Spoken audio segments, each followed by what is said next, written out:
Chciałbyś znaleźć czas na dodatkowe zlecenia czy dodatkową pracę, ale jakoś ciągle brakuje Ci czasu. W tym materiale chciałbym rozprawić się z kilkoma mitami na temat tak zwanej toksycznej produktywności i pomóc Ci zrozumieć, w jaki sposób być efektywnym i produktywnym, a równocześnie być szczęśliwym. No dobra, to najpierw top 7 mitów toksycznej produktywności. Numer 4 Cię zaskoczy. Partnerem kanału jest UseMe, portal do rozliczeń dla freelancerów, Viral Media, produkcja i obsługa kanałów YouTube, Hostinger, bezpieczny i tani hosting dla Twojej strony. Wyjaśnijmy różnicę pomiędzy osobą zapracowaną a osobą, która pracuje. Zdarzyło mi się obserwować, kiedy pracowałem na etacie jako menadżer w dziale sprzedaży, osoby, które siedzą trochę jak zombie przy komputerze i cały czas coś klikają. A to otworzą maila, przeczytają maila. A to wejdą na system CRM, zobaczą, co się dzieje. Przejdą do systemu zadaniowego, później wrócą do maila, później przejrzą jakieś artykuły, no bo przecież muszą zdobywać wiedzę.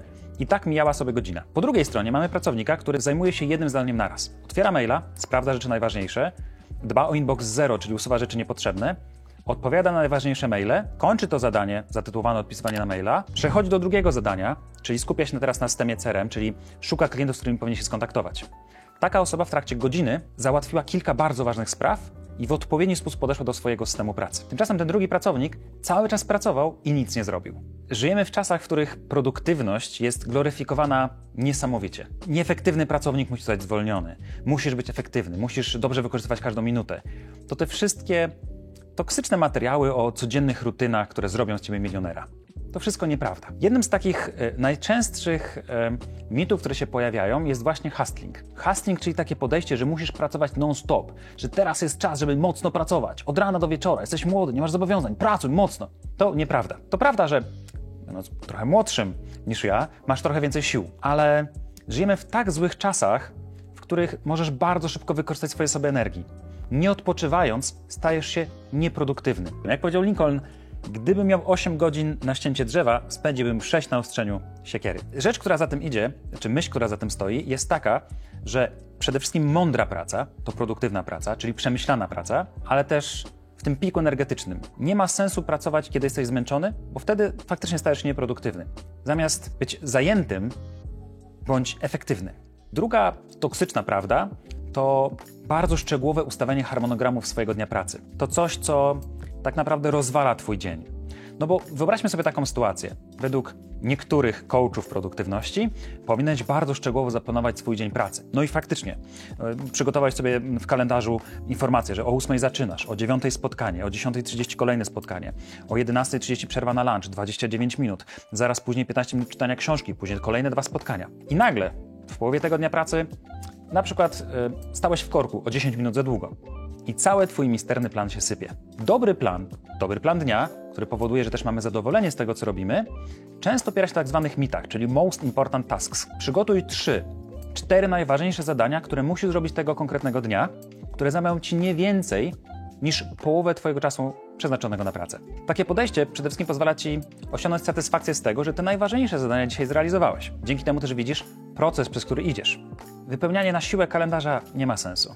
A skoro przy tym jesteśmy, to kolejnym mitem toksycznej produktywności albo poradą toksycznej produktywności jest to, że mierzysz wartość swojej pracy ilością wykonanej pracy. W czasach, powiedzmy, lata 30-50, w ten sposób faktycznie mierzyło się produktywność ilością wyprodukowanych śrubek. Im więcej śrubek, tym bardziej produktywny pracownik. Ale żyjemy w czasach, w którym wartość człowieka, w szczególności pracownika, nie jest bezpośrednio związana z ilością wykonanego przez niego pracy. Być może nawet Twoi rodzice mają takie podejście, no bo to jeszcze podejście z PRL-u, że mamy określone normy do wykonania i dobry pracownik to taki, który robi normę. Ale w pracy zdalnej, w pracy biurowej mamy tutaj kwestie bardzo miękkie, takie, w których ilość pracy niekoniecznie ma znaczenie. Możesz zrobić znacznie mniej pracy, która będzie miała znacznie większy impact na zadanie, które masz wykonać. W takich sytuacjach zdarza się, że szefowie źle oceniają pracownika, który ma czas wolny.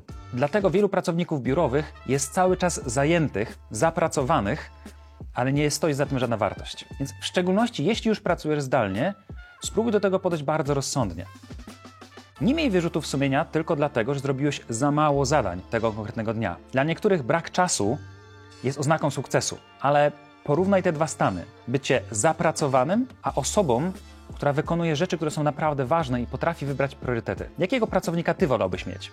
Człowieka, który cały czas jest zajęty? Czy człowieka, który wykonuje rzeczy, które są naprawdę ważne, żeby dany projekt czy dana usługa poszła do przodu. Kolejną szkodliwą poradą, którą czasami można usłyszeć, jest to, żeby nie odmawiać żadnym szansom biznesowym. A tak naprawdę szanse biznesowe są jak autobus. Zawsze kiedyś przyjedzie kolejna. Zdolność do skupienia się na rzeczach, które są naprawdę ważne i zdolność do odmawiania powoduje, że jeżeli pracujesz z innymi, buduje Twój szacunek, lepiej wykonujesz swoją pracę, kończysz zadania, które masz do zrobienia, a przede wszystkim widzisz realny postęp projektu, nad którym pracujesz. Zamiast więc zajmować się wieloma małymi rzeczami i rozpraszać się, dużo lepiej będzie się skupić i powiedzieć: nie, tego nie zrobię. Kolejny mit mówi o tym, że musisz wstawać o 5 rano, żeby wyprzedzić Twoją konkurencję. To bzdura. Dużo ważniejsze i dużo bardziej efektywne będzie, jeśli się wyśpisz. Sam kiedyś byłem w tym miejscu. Zdarzało mi się mieć ustawiony budzik na 4:40 i to prawda, że lubiłem ten czas pomiędzy 5 a 7, kiedy nikt nic ode mnie nie chciał, kiedy mogłem spokojnie popracować. Ale w dłuższej perspektywie zauważyłem, że koszt tak zwanego długu snu jest nie do nadrobienia. Byłem coraz bardziej zmęczony i tak naprawdę okazywało się, że te pierwsze 2 godziny są bardzo nieefektywne.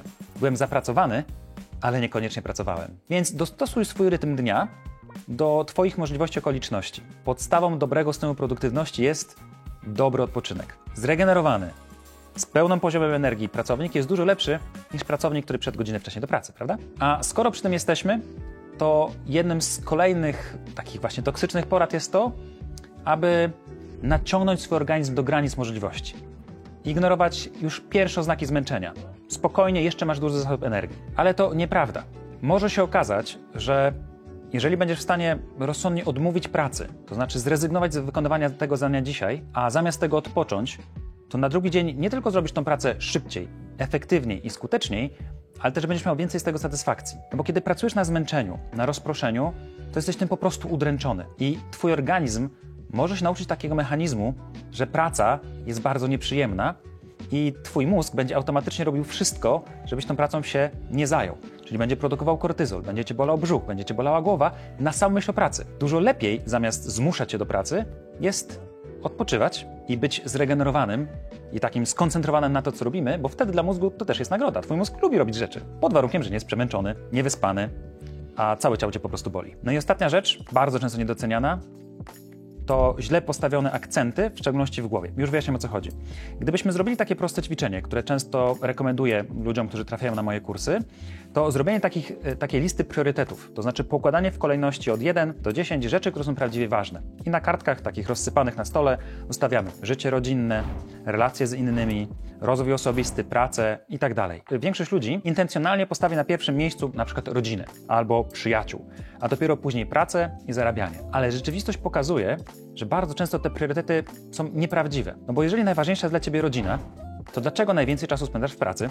Relacje międzyludzkie są niezbędne do tego, żeby być efektywnym i produktywnym. Możliwość spędzania czasu z innymi, nawet na przerwie w pracy, powoduje, że jesteśmy dużo lepsi w tym, co robimy. Poza tym rozmawianie z innymi o tym, czym się zajmujemy, też może powodować, że nasz mózg w jakiś sposób sobie te rzeczy układa w głowie. Więc zdrowa produktywność jest wtedy, kiedy masz odpowiednią ilość czasu na relacje z innymi.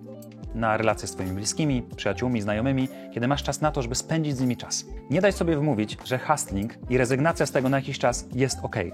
Nie jest. Twój mózg tego potrzebuje. Ty tego potrzebujesz. A dopiero dalej są te wszystkie zasady związane z produktywnością, efektywnością osobistą. W jednych z kolejnych materiałów postaram się przygotować taki tutorial, jak ja ogarniam swoje projekty, jak łączę pracę dla klientów z moją działalnością blogową, jak rozpisuję projekty w systemach do zadań. Te wszystkie rzeczy tak naprawdę mają dużo mniejsze znaczenie. Najważniejsze jest poukładanie tego u siebie w głowie. Jeżeli interesuje Cię praca zdalna, to zostaw tutaj lajka, zostaw subskrypcję. Mam nadzieję, że ten materiał Ci się podoba. Tak trochę eksperymentuję z tymi treściami. Mam nadzieję, że one Ci się podobają. Daj znać.